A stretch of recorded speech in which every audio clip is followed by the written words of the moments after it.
आज आपण एक अशा गोष्टीबद्दल बोलणार आहोत जी अनेकांना थांबवते, त्यांचं स्वप्न पूर्ण होऊन देत नाही, आणि ती गोष्ट आहे इंग्रजी बोलण्याची भीती.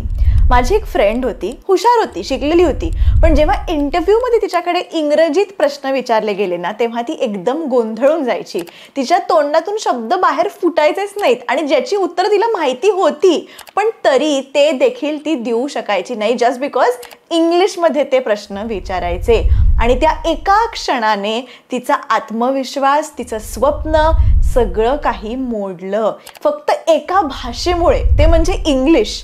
पण खरं सांगा, भाषा माणसाची ओळख ठरावी का? इंग्रजी येत नसेल तर आपण कमी आहोत का? तर ह्याचं उत्तर आहे नाही. पण हो, इंग्रजी येणं आजच्या काळात गरजेचं आहे. म्हणूनच हा व्हिडिओ खास तुमच्यासाठी आहे, जे इंग्रजी बोलायला घाबरतात पण मनात मात्र मोठी स्वप्न आहेत. इंग्रजी ही फक्त एक भाषा आहे, ज्ञानाचं प्रमाण नाही.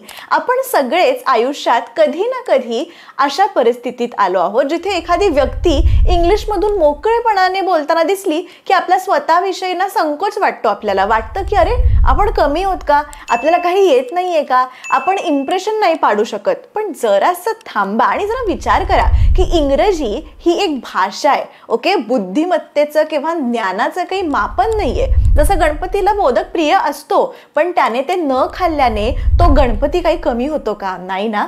तसंच एखाद्याने जर इंग्रजी न बोलता आपल्या मातृभाषेत बोलल्याने ती व्यक्ती अडाणी ठरत नाही. आता इंग्रजी येत नाही म्हणजे अज्ञानी आहे का? तर असं का मानलं जातं? हे पण एक सामाजिक ना गंड आहे. म्हणजे विशेषतः भारतात, जिथे इंग्रजी शाळांमध्ये शिकणाऱ्यांना हुशार आणि मराठी मीडियममधून शिकलेल्या माणसांना मागासलेलं असं समजलं जातं. पण हे सत्य नाहीये. तुमचं ज्ञान, अनुभव आणि विचारशक्ती या गोष्टी काही आपण मोजू नाही शकत, आणि भाषेतून तर मोजू नाहीच शकत. तर भाषेचा उपयोग फक्त कम्युनिकेट करण्यासाठी, संपर्क करण्यासाठी होतो, आणि ती कोणतीही भाषा असू शकते. फॉर एक्झाम्पल बघा, डॉक्टर APJ अब्दुल कलाम बघा, इंग्रजी ते बोलायचे, पण त्यांची काय ओळख होती? इंग्लिश बोलणारे असं त्यांची ओळख होती का?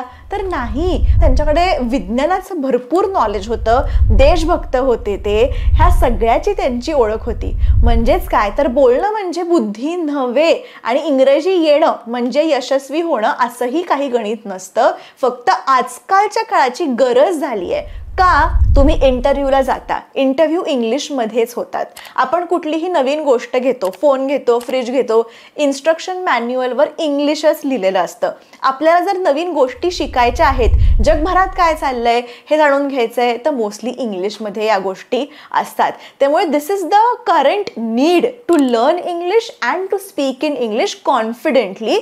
कारण तुम्हाला जर बाकीच्यांपर्यंत पोचायचंय, सपोज आपण मराठी व्यक्ती आहोत आणि आपल्याला पोचायचंय जगभरात की बाबा ही माझी संस्कृती आहे, तुम्हाला कम्युनिकेट करायचंय, तर तुम्ही मराठीत कम्युनिकेट केलं तर अमेरिकन माणसाला कदाचित कळणार नाही. उलटं तुम्हाला मराठी पण येते, इंग्लिश पण येते, हिंदी पण येते, म्हणजे तुम्ही जास्ती हुशार आहात कुठल्या तरी त्या अमेरिकन माणसापेक्षा, जो फक्त इंग्लिशच बोलतो, जो फक्त त्याची मातृभाषाच बोलतो. सो तुम्हाला जर आपली संस्कृती बाहेरच्या लोकांपर्यंत पोचवायची आहे, किंवा तुमचं काहीही ध्येय असेल, की बाबा अगदी साधं ध्येय सांगते मी, की पेरेंट्स टीचर्स मीटिंगमध्ये मला टीचरसोबत इंग्लिश बोलता येत नाहीये, इंग्लिश शिकायचं आहे, हे सगळ्या गोष्टी होऊ शकतात. पण काय झालंय, इंग्लिश आपण जेव्हा शिकतो तेव्हा एकतर असं लोकांना वाटतं की अरे ही शायनिंग मारते, इंग्लिश बोलते म्हणजे, किंवा दुसरं काय वाटतं, मातृभाषा हिला प्रिय नाही असंही वाटतं. आणि काहींना वाटतं की इंग्लिश येत नाही म्हणजे कमीपणाच वाटतो. पण हे सगळं का झालंय? कमीपणा का वाटतो? की आपल्याला ना बालपणापासून असं शिकवलेलं गेलंय की इंग्लिश माणसं म्हणजे ब्रँडेड, हुशार, शिष्ट, आणि बाकीचे सगळं म्हणजे लोकल. पण हे विचार कोणीतरी लादलेले आहेत आपल्यावर. ओके, ते आपले विचार नाही आहेत. आता काळ बदलतोय आणि त्या चुकीच्या गृहीतकांना बदलायची वेळ आलेली आहे. पहिले तर तुलना थांबवायची, ठीक आहे, आत्मविश्वास वाढवा. एखादा ट्रेंडिंग इंस्टाग्राम इन्फ्लुएन्सर सुंदर इंग्रजीत बोलतो म्हणून तो खरा ज्ञानी असेलच असं नाही. आणि तुम्ही गावाकडून आलेला आहात, तुमचं शिक्षण मातृभाषेत झालंय म्हणून तुम्ही कमी आहात असं तर अजिबात नाही. तर आता भाषा शिकणं म्हणजे नवीन स्किल शिकणं आहे. जसं आपण सायकल शिकलो, जसं आपण कॉम्प्युटर शिकलो, तसंच आहे, पण त्याला स्वतःची किंमत कमी करण्याचं कारण बनवायचं नाहीये आपल्याला. इंग्रजी बोलणं म्हणजे फक्त डोअर ओपनर आहे, डेस्टिनेशन नाहीये. तुमची मूल्य, मेहनत, ज्ञान, अनुभव हे सगळं काही इंग्रजी शिवाय सुद्धा चमकू शकतं, पण आपल्याला ते अजून चमकवायचं आहे, म्हणून आपल्याला इंग्लिश शिकायचं आहे. हे लक्षात घ्या तुम्ही, ठीक आहे. आता आपण घाबरतो की लोक काय म्हणतील, जर मी चुकीचं बोलले तर ते मला हसतील, माझी खिल्ली उडवतील, आपण शिकलो नाही हे उघड होईल. या सगळ्या भीतीमुळे तुमच्या डोक्यात आहेत बऱ्याच गोष्टी आणि त्याच गोष्टी ना तुमच्या लाईफमध्ये ना अडथळा आणतायत. ओके, समाजाच्या नजरा, भीतीचं मूळ जे आहे ना, समाजाच्या नजरा, की how the way society is looking at me. भारतीय संस्कृतीत ना आपण मोठे झालो, जिथे लोक काय म्हणतील ही एक अखंड चालणारी पारंपरिक स्क्रिप्ट झालेली आहे, की अरे हे काय म्हणतील, ते काय म्हणतील, नेबर्स काय म्हणतील, हे काय म्हणतील, याचाच सतत विचार करत बसायचा का आपण. इंग्रजी बोलण्याच्या बाबतीत तर भीती आणखीनच तीव्र होते, कारण ते स्टेटसचं एक सिम्बॉल मानलं जातं. शुद्ध मराठीत बोलल्यावर कोणी इम्प्रेस होणार नाही, पण इंग्रजी बोलल्यावर मात्र लोक म्हणतील वाव किती फ्लुएंट आहे. आणि ही बाब खरी आहे, त्याच्यामुळेच आपल्याला शिकावं लागणार आहे 100%. Okay, because it is the need. आणि तुम्ही जर फाईट करत बसलात की मी नाही शिकणार, इट इज ओके, तुमचा चॉईस आहे की नाही बाबा मी शिकणारच नाही इंग्लिश, पण मग कुठेतरी आपल्याला वाटतं की अपॉर्च्युनिटीज तुमच्याच मिस होणार आहेत, तुम्ही कुठेतरी मागे राहू शकता, तुमच्या अपॉर्च्युनिटीज मिस होऊ शकतात. सो इट इज बेटर की तुम्ही जास्तीत जास्त लँग्वेजेस शिका, जास्तीत जास्त कम्युनिकेट करायला शिका. आणि एक सांगते, खरी गोष्ट काय माहितीये का, हसणारे लोक तुम्हाला शिकवत नाहीत आणि शिकणारे लोक तुम्हाला हसणार नाहीत. कोणी जर तुमचं इंग्रजी ऐकून हसत असेल ना, तर एक गोष्ट नक्की, तो स्वतः कधीही तुम्हाला मदत करणार नाहीये तो माणूस. आणि जो खरंच शिकलेला, सजग, समजूतदार माणूस असेल ना, तो कधी तुम्हाला हसणार नाही, तो तुमचं कौतुक करेल की अरे वा छान प्रयत्न करतोयस तू. ओके, त्यामुळे सुरुवात करा. सुरुवात हीच मोठी गोष्ट असते. इंग्रजी शिकायला सुरुवात करणं म्हणजे स्वतःला अपग्रेड करणं आहे. जसं आपण मोबाईलचं सॉफ्टवेअर अपडेट करतो बघा, तसंच तुम्ही स्वतःचं कम्युनिकेशन जी क्षमता आहे, करिअरमधला आत्मविश्वास आहे, तो अपडेट करताय. आणि यात लाज वाटायचं काहीही कारण नाहीये, उलट गर्व वाटायला पाहिजे तुम्हाला. कारण तुम्ही जर स्टेबल राहिलात, स्थिर राहिलात ना, तर तुम्हाला पुढे जाताच येणार नाहीये. सो इट इज मस्त उलट की तुम्ही इंग्लिश शिकणार आहात, तुम्हाला शिकायची इच्छा झाली आहे, हेच खूप चांगली गोष्ट आहे. आता विचार करा, लहानपणी आपण काय शिकलो, पाणी शिकताना आपण कितीदा मम पप असं म्हटलं, आई शिकताना किती वेळा आपण आ आ ई असं केलं, कोणी हसलं का आपल्याला, नाही. आईने हसून हात धरून शिकवलं. मग मोठेपणी शिकताना हसणाऱ्यांची आपल्याला गरज आहे का, तर नाही. आपल्याला सपोर्टिव्ह लोक पाहिजे, पॉझिटिव्ह लोक, जे आपले प्रयत्न ओळखतील, आपल्याला सपोर्ट करतील. तुम्ही एकटे कधीच नाही आहात बघा. I am always there with you to help you. आणि त्यासाठी आपलं अख्खं चॅनल आहे, जिकडे मराठी माणसांसाठीच, मराठीमधूनच मी इंग्लिश शिकवत असते. आणि म्हणूनच मी सांगते, जसं मगाशी मी म्हटलं, काहीही तुमचं ध्येय असेल बघा, इंटरव्ह्यू क्रॅक करायचा आहे, प्रमोशन मिळत नाहीये, पेरेंट्स टीचर्स मीटिंगमध्ये टीचरबरोबर इंग्लिशमध्ये बोलायचं आहे, तुम्हाला वाटतंय की सोसायटीमध्ये तुम्ही नाही बोलू शकत इंग्लिश, तुम्हाला ते करायचं आहे, तुम्ही सिरियस जर असाल ना इंग्लिश शिकण्याबाबत, तर माझं ॲप आहे speak English with Aishwarya app. त्याच्यामध्ये प्री रेकॉर्डेड कोर्सेस तुमच्यासाठी मी केलेले आहेत. लेसन वाईज आहेत, स्टेप बाय स्टेप आहेत, स्ट्रक्चर्ड कोर्सेस आहेत. प्रत्येक लेसन नंतर MCQ टेस्ट आहेत, कॉम्बो कोर्स आहेत. काय सिलेबस आहे, काय फी आहे, ते तुम्ही खाली चेक करू शकता. खाली म्हणजे डिस्क्रिप्शनमध्ये लिंक दिलेली आहे, लिंकवर जा, ॲप डाउनलोड करा. ॲप डाउनलोड करायला अगदी फ्री आहे आणि सगळी माहिती तुम्हाला दिसेल. डेमो लेसन पण तुम्ही फ्रीमध्ये बघू शकता. तर या गोष्टी तुम्ही करू शकता. घरच्या घरी तुमच्या सोयीनुसार हवं तेव्हा इंग्लिश शिकू शकता. सो ॲप नक्की डाउनलोड करा. आता अगदी पहिल्यांदा आपल्याला काय करायचंय बघा, गुड मॉर्निंग, गुड इव्हनिंग असं बोलताना आपण जरासं आपला आवाज कापतो, हो ना. एकदम सुरुवातीला कसं बोलायचं, तर चुका केल्याशिवाय तुम्ही शिकणार नाही. चुका करणं हेच आपली फर्स्ट स्टेप असते. ऑलराईट, प्रगती महत्वाची आहे, चुका किती करतो हे महत्वाचं नाहीये. जिकडे चुका करायची मुभा असते तिथेच शिकण्याची खरी संधी असते. आणि म्हणूनच समाज काय म्हणतो यावर लक्ष देणं थोडंसं थांबवा. स्वतःला विचारा, मी का शिकतोय, माझं स्वप्न काय आहे, माझ्यासाठी योग्य काय आहे. तुम्ही इंग्रजी शिकताय कारण तुम्हाला तुमचं भविष्य उजळ करायचं आहे. ओके, तुम्ही ठरवलं, तुमचं एम आहे ते. त्याच्यामुळे कोणी हसल्यामुळे तुम्ही तुमचं शिकणं थांबवू नका, डळमळू नका. आता इंग्रजी शिकणं कठीण नाहीये, पण त्याला सराव लागतो. इंग्रजी बोलायला शिकायचंय, मग चुका कराव्या लागणार. जसं मी म्हटलं, बघा, इंग्रजीच्या वर्गात किंवा स्वतःशी बोलताना तुम्ही काहीतरी चुकलात, अडखळलात, थांबलात, छान आहे. याचा अर्थ काय, तुम्ही शिकण्याचा प्रवास तुमचा सुरू झालाय. शिकायचा एकमेव मार्ग आहे प्रॅक्टिस, प्रॅक्टिस आणि फक्त प्रॅक्टिस. मी हे सगळ्यांना सांगत असते. बघा, तुम्हाला स्विमिंग शिकायचं असेल तर काय करता तुम्ही, पुस्तकं वाचता का, ओके, कितीतरी तज्ज्ञांचं तुम्ही ऐकता का, काय करतो आपण, शेवटी आपण पाण्यात उतरतो आणि पोहायला शिकतो. त्याशिवाय आपल्याला पोहायला येत नाही. अहो, इंग्रजी बोलण्याचं पण हेच तत्व आहे.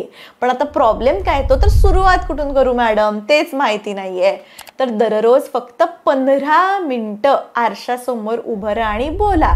Today is a good day. I woke up at 7 AM. I am going to cook food. जे काही तुम्ही करणार आहात, फार उच्च वाक्य नको, अगदी सोपं, रोज बोलाल असं थोडंसं बोला, पण न चुकता बोला. ओके, मी तुमच्यासाठी शॉर्ट डेली यूज सेंटेन्सेस टाकत असतेच चॅनलवर, ते सुद्धा ऐका. मग तुम्हाला कळेल की डेली लाईफमध्ये काय काय वाक्य बोलायची. घरातल्या वस्तू आहेत त्या इंग्रजीमध्ये सांगा. This is a spoon, this is a towel, I am using a towel, the fan is on. Okay, जे काय आहे, तुमचा डोळा जिथे पडेल तिकडे इंग्रजी शब्दाचा वापर करा. ओके, अजून एक म्हणजे तुमच्या रोजच्या ज्या कृती आहेत त्या तयार करा, की I am drinking tea, I am going to the market, my daughter is watching TV. हीच सुरुवात आहे जी तुम्हाला पुढे नेईल. ट्राय करा सेंटेन्सेस बनवायला. Okay, consistency is more important than perfection. परिपूर्णपणाच्या मागे लागलात तर सुरुवातच होणार नाहीये. मी जेव्हा परफेक्ट बोलायला लागेन मी तेव्हाच बोलणार, असं कधी होत नाही. असं कधी परफेक्शन होत नाही. त्याऐवजी ठरवा की दररोज फक्त 15 मिनिट्स मी इंग्लिश बोलणार आहे, असं काहीतरी ठरवा. ओके, इंग्रजी शिकणं म्हणजे शिकण्याची सवय लावणं. तुम्ही स्टार्ट करा. आजच आरशासमोर उभं राहा आणि बोला. उद्या तुम्ही तुमच्या फ्रेंड्स बरोबर 2 मिनिटं बोला. परवा व्हॉट्सॲपवर अख्खा मेसेज इंग्लिशमध्ये लिहा. शॉर्टकट नाही, पूर्ण वाक्य लिहून. ओके, आणि हळूहळू तुमचं जे फिअर आहे, भय आहे, ते निघून जाईल आणि कॉन्फिडन्स येईल. मनाशीच तुम्ही एक वचन द्या, मी चुका करेन पण थांबणार नाही. मी थोडंसंच बोलेन पण दररोज बोलेन. इंग्रजी माझ्यासाठी भीती नाही, भविष्य आहे. हे तुम्ही जेव्हा लक्षात ठेवाल, हे जेव्हा स्वतःला तुम्ही कन्व्हिन्स कराल, that time you can succeed with practice. आता इंग्रजी म्हणजे स्वप्नांना दिशा देणारा ब्रिज आहे. आज बघा, तुमचं स्वप्न काय आहे. एखाद्या मोठ्या MNC कंपनीमध्ये काम करायचं असेल, इंटरनॅशनल प्रोजेक्ट्सवर काम करताना तुमचं नाव यावं अशी तुमची इच्छा असेल, विदेशात जाऊन नवे अनुभव घ्यायचे असतील, किंवा ऑफिसच्या साध्या क्लायंट मीटिंगमध्ये तुम्हाला आत्मविश्वासाने बोलून सगळ्यांना इम्प्रेस करायचं असेल, किंवा मगाशी म्हटलं तसं पेरेंट्स टीचर्स मीटिंगमध्ये तुम्हाला इंग्लिश बोलायचं असेल, हे सगळं शक्य आहे. पण त्याच्या दिशेने जाणारा एक कॉमन पूल आहे, ब्रिज आहे, ते म्हणजे इंग्लिश भाषा. तर इंग्लिश ही भाषा नाहीये, तर हा एक ब्रिज म्हणूया आपण. That is a bridge. तुमच्या आजच्या ठिकाणाहून तुम्हाला तुमच्या उद्याच्या स्वप्नांपर्यंत नेणारा असा हा ब्रिज आहे. तुमच्या क्षमतेला, मेहनतीला, ज्ञानाला आणि स्वप्नांना योग्य प्लॅटफॉर्म मिळवून देणारा हा असा इंग्लिशचा ब्रिज आहे. Talent is your engine but English is your steering wheel. हे लक्षात ठेवा. पुन्हा सांगते, talent is your engine but English is your steering wheel. तुमचं इंजिन जरी मजबूत असलं, टॅलेंटेड आहात तुम्ही, तरी ते योग्य दिशा न मिळाल्यामुळे गोंधळात पडू शकतं. इंग्रजी ही ती दिशा आहे जी तुमचं यश वेगात आणि योग्य मार्गाने पुढे नेणार आहे. इंग्रजी शिकणं म्हणजे भाषा शिकणं नाहीये, तर करिअरची चावी मिळवणं आहे, हे लक्षात ठेवा. एखादा इंटरव्ह्यू असो, प्रेझेंटेशन देणं असो, किंवा फॉरेनच्या क्लायंट्स बरोबर संभाषण असो, किंवा ऑनलाईन कोर्सेस करून नवीन गोष्टी शिकणं असो, इंग्रजी येणं म्हणजे संधी उघडणं. कधी कधी ना एक चुकीचा शब्द तुमचं इम्प्रेशन घालवू शकतो, पण योग्य शब्द तुमचं भविष्य घडवतो. ज्याला शिकायला वेळ लागतो ना तेच खरं तुम्हाला जास्त सक्सेसकडे नेत असतं, हे लक्षात ठेवा. त्याच्यामुळे ओव्हरनाईट रिझल्ट नाही दिसणार. You have to keep on practising. बघा ना, दिवाळीच्या फराळाला पण चव केव्हा येते? थोडासा तो मुरायला लागतो. तसंच इंग्रजीला सुद्धा सराव लागतो, तेव्हा कुठेतरी छान तुम्हाला इंग्लिश येईल. So keep practising. आता इंग्रजी शिकल्यामुळे काय बदलतं हे पण मी तुम्हाला सांगते. जसं मगाशी म्हटलं, पहिले तर करिअरच्या संधी वाढतात. इंटरव्ह्यू, प्रमोशन्स, जे काही रोल्स असतील, प्लस पॉईंट आहे यासाठी. सेकंड इज प्रेझेंटेशन स्किल्स वाढतात तुमचे, की बोलण्याची जी शैली आहे ती स्पष्ट होते, उच्चार स्पष्ट होतात. थर्डली ऑनलाईन कोर्सेस, रिसोर्सेस मिळतात. इंग्लिश ही जागतिक शिक्षणाची भाषा आहे, so lot of doors open. आणि चौथं म्हणजे लोकांशी संवाद होतो, नवीन लोकांशी संवाद होतो. तुमचं सगळं जे जग आहे ना ते जवळ येतं. आणि last but not the least, confidence वाढतो. ओके, मी ही काहीतरी करू शकते, yes I will achieve something, I can achieve something, ही भावना बळकट होते जेव्हा तुम्ही एखादं नवं स्किल शिकता, like speaking in English. So खूप फायदे आहेत. तर तुम्ही कुठून सुरुवात केली याला फारसा काही अर्थ नाहीये, पण तुम्ही कुठे पोचू शकता याला अर्थ आहे. इंग्रजी येणं म्हणजे तुम्ही स्वतःसाठी दररोज एक वीट ठेवत आहात तुमच्या उज्ज्वल भविष्यासाठी. Language open doors and confidence walks through them. म्हणजे काय, भाषा दार उघडतं आणि आत्मविश्वास त्या दारातून पुढे जातो. सुरुवात करा, परफेक्ट नसलं तरी चालेल असं मी सांगत असते. तुमचं ग्रामर चुकेल, लोक हसतील, पण एक दिवस येईल जेव्हा तेच लोक तुम्हाला म्हणतील की अगं कुठून शिकलीस, किती छान बोलतीयस, एवढा कसा काय फरक पडला. त्या दिवसासाठी ना फक्त एकच गोष्ट करावी लागते, आजच सुरुवात करा. आज व्हिडिओ बघताय, आज सुरुवात करा, कारण का सुरुवात करणं हेच सगळ्यात मोठं पाऊल आहे. बोलायला लागायचं तर परफेक्शन नको, जसं आहे अडकळत तुटक फुटक स्टार्ट करा. ओके, कुठेही असाल, शाळेत असाल, कॉलेजमध्ये असाल, ऑफिसमध्ये असाल, जे काही आहे तुम्ही स्टार्ट करा. ओके, आणि दुसरे फ्लुएंट इंग्लिश बोलतात म्हणून तुम्ही घाबरू नका. तुमचं उद्दिष्ट परफेक्ट इंग्लिश नसावं. ओके, परफेक्ट इंग्लिश हे ध्येय नसलं ना तरी चालेल. त्याऐवजी आपल्याला काय ध्येय ठेवायचं आहे? Confident communication. कॉन्फिडंट कम्युनिकेशन याचा अर्थ मनात जे आहे ते स्पष्टपणे बोलता येणं. परफेक्ट इंग्लिश आपलं ध्येय नाहीये. तुमच्या मनात जे आहे ते बोलता येणं, दॅट इज कॉन्फिडन्स कम्युनिकेशन. भीती न बाळगता समोरच्याशी संवाद साधता येणं, चुकीची भीती न बाळगता प्रयत्न करत राहणं, हे आपल्या हातात आहे. ठीक आहे, आणि हेही सांगते मी की सुरुवातीला काय होईल, कदाचित लोक हसतील, तुमचा आत्मविश्वास थोडासा डळमळेल, बट दॅट्स ओके. लक्षात ठेवा, हसणारे लोक पुढे जात नाहीत, हसत राहतील फक्त ते. तुम्ही मात्र पुढे जाल. पहिल्यांदा तुम्ही म्हणाल की ही गो टू स्कूल, दुसऱ्यांदा तुम्हाला कळेल की ही गो नसतं, ही गोज असतं. जसे चुका कराल तसं तुम्हाला कळेल की कुठे तुम्ही चुकलेला आहात. All right, so I hope आजचा व्हिडिओ थोडंसं तुम्हाला मोटिवेटिंग वाटला असेल. प्लीज ट्राय करा इंग्लिश बोलणं, कारण का मी सांगते हे शेवटचं महत्त्वाचं आहे की परफेक्शनिझमच्या मागे धावू नका. ठीक आहे, फक्त ठरवा की आज ठरवा मी सुरुवात करणार आहे, मी चुका करणार आहे, पण मी शिकणार आहे आणि मी थांबणार नाही इंग्लिश बोलायचं. कारण जेव्हा तुम्ही इंग्रजी बोलायला सुरुवात करता तेव्हा तुम्ही फक्त भाषा नाही, स्वतःवरचा विश्वास शिकताय. त्याच्यामुळे आज मला तुम्ही एक कमेंटच करा की मी आजपासून इंग्लिश बोलणार आहे, प्रयत्न करणार आहे. I am going to do it, I am going to do it, अशी कमेंट छानपैकी मला करून दाखवा. ऑल राईट, आणि तुम्ही हेही कमेंट करू शकता की तुम्हाला कुठे कुठे प्रॉब्लेम येत आहेत इंग्लिश शिकायला, काय काय अजून मी टॉपिकवर व्हिडिओ आणू तुमच्यासाठी, काय बघायला आवडेल, ग्रामर, वाक्य, जे काही तुम्हाला प्रॉब्लेम येतोय मला प्लीज कमेंट करून सांगा. या सगळ्या गोष्टींवर मी येत्या काही दिवसांमध्ये व्हिडिओज करणार आहे तुमच्यासाठी. आणि पुन्हा एकदा सांगते, ॲप डाउनलोड केलं नसेल तर ॲप डाउनलोड करा. सगळी माहिती खाली डिस्क्रिप्शनमध्ये दिलेली आहे. भेटूया पुढच्या व्हिडिओमध्ये. तोपर्यंत keep practising English and take care. Bye.